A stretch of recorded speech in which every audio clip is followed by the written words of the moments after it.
خدایا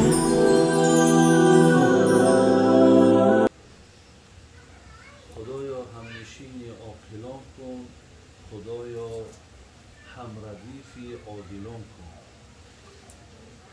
با گوریستان از آن روزه بخسپم مرا همسایه صاحب دلان کن. برادرای عزیز و گرامی، با اهل دانش، با اهل علم نشستن در دنیا هم برای ما و شما خیر دارد و حتی اگر الله نصیب کنه و روزی که ما و شما را گوریستان میبرن، اگر در پهلو یک اهل علم هم که نصیب ما کرده باشه، حتی گور مانند در پهلوشان بیاد، حتی گوییم همون همسایگیش هم برای ما و شما در گوریستان هم خیر دارد. الله مهربان بسیار سپاسگزار و بسیار تشکر میکنم که در یک ساعت ها و در یک روزهای قرار داریم که در این ملک ما و شما هر جا که میشینیم یک نفری هست که یک آیت از قرآن برای ما معنا میکنه، یک حدیثی را از پیامبر معنا میکنه. برادرای خیلی گرامی، با این نعمت هر کدام شما را مهم و ضرور است که شکرگزاریش به جا بیارید. زیرا اگر همین گوینده ها نباشند و اگر شما به سخنهای اینها توجه نداشته باشین، الله داناه که شما مثل که حاضر هستین این خیلی نیستین، ولی آرامیشی که در شما پیدا شده، اخلاقی که در شما پیدا شده، ولی میل و محبتی که در شما پیدا شده، همه به توفیل انمی گوش کردن است. و الا اگر شما به اهمیت باشین برادرها، این پند نصیحت هم مانده، یک سخن بیهوده را اگر گوش کنین، شما برادرای عزیز تماما همین فقط در صورت آدمی، ولی در سیرت شما آدم نیستید. برای همین الله را بسیار سپاسگزاری کنیم که احیانا گفتی حضرت در ابتدا گفتن که گاه می شود محفل هایی که میبینیم که در اونجا مقصد هم همی است که یگان پند نصیحت شود و ثواب او مقصد به زنده و به مرده ما برسد. خداوند برکت یا برادر ما نظام الدین که این بیگاه ما در منزل او حضور داریم و با این برادرها اینجا نشسته و صحبت میکنیم.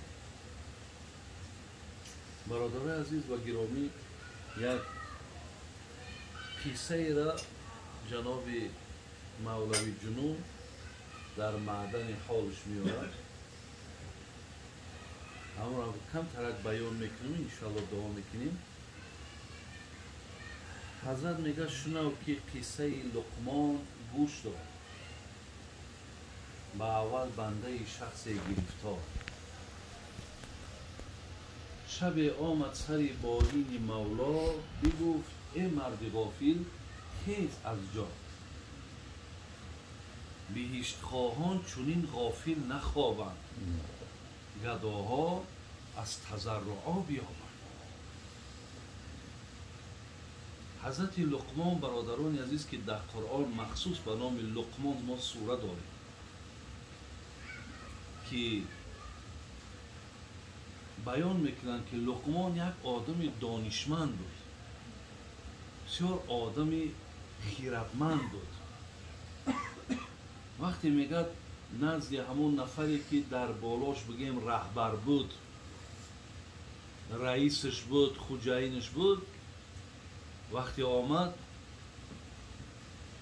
خیلی که بگیم حضرت که از بس که شجاعتش زیاد بود، غیرتش زیاد بود و در برابرش مؤمن برادر مؤمن گفته نمیخواست که مقصد همون راحتی را که در آخرت خودش ببینه همون تنها بینه، میخواست که همین خوجاینش خطیش باشه. این خیلی برادرای عزیز، ولی اگر یگان تاکیمون که بگیم زیر دست هم باشیم و یک کلانمون اگر بگیم برادری عزیز خوب میشود که مقصد رو به حلال بیار. برادری عزیز، ما یک آفریدگار داریم، نامی او الله یکتاست. او را باید که بندگی کردن در کار، از او باید ترسیدن در کار. اگر وقتی من ایرا در برابر همون از خودم بالاتر و کلانتر وقتی که گفتم، مقصد من این است که انمون حدیث پیامبر نازنین که مومن برادر مومن است. هر چی را برای خود دوست بداری باید برای برادر دوست بداری. لقمان هم همون بود، گفت بهشت خواهان چونین غافل نخوابند، گداها از تضرعا بیابند. ای برادر عزیز، خداوند را این رتبه داده، اینقدر مقصد با این مقام و منزلتی کلانی و رئیسی و رهبری رسانیده. آخی این روزی دراز میبینم پا دراز کردگی، ساعتهای عبادت رفته است، ساعتهای بندگی رفته است. تو نداری یکم وقتا که او الله را یک بار یاد کنی، با این خواب مقصد او بهشتی که الله وعده کردگی است او را گرفته نمیشود. نمیبینی میگه که گداها از تضرعا بیابند. گدا را بی تازاره نکنه صاحب خانه کش نمیته. اما همون گداهایی هستیم که تازاره نکنیم، تا تضرع نکنیم، از الله مهربان چیزی گرفته نمیتونیم. شب دیگر بیامد باز لقمان، میگفت ای خواجه طاعت کن به سبحان. یک باره گفتش که به فکرم شاید کم ترک همو انا یکان وظیفهش بود یا پولداریش بود، خلاص برداشت نکرد که کی مقصد مرا دعوت میکنه. حالا که وقتی حضرت عمر برادرای عزیز اراده خانه کعبه کرد، پیامبر چیش گفت؟ گفت یا اخیه لا تنسن من دعایی. شما بینید که یک حضرت عمر وقتی اراده حج میکنه، یک پیغمبر نازنین میگه برادرم عمر وقتی حج در رفتی دعا را فراموش نکرد، در حق من دعا کرد. یک پیامبری با همین کم منزلت مقام و مرتبه، یک صاحب مقام محمودی حضرت عمر دعا طلب میکنه، رفتی در دعات ما را فراموش نکرد.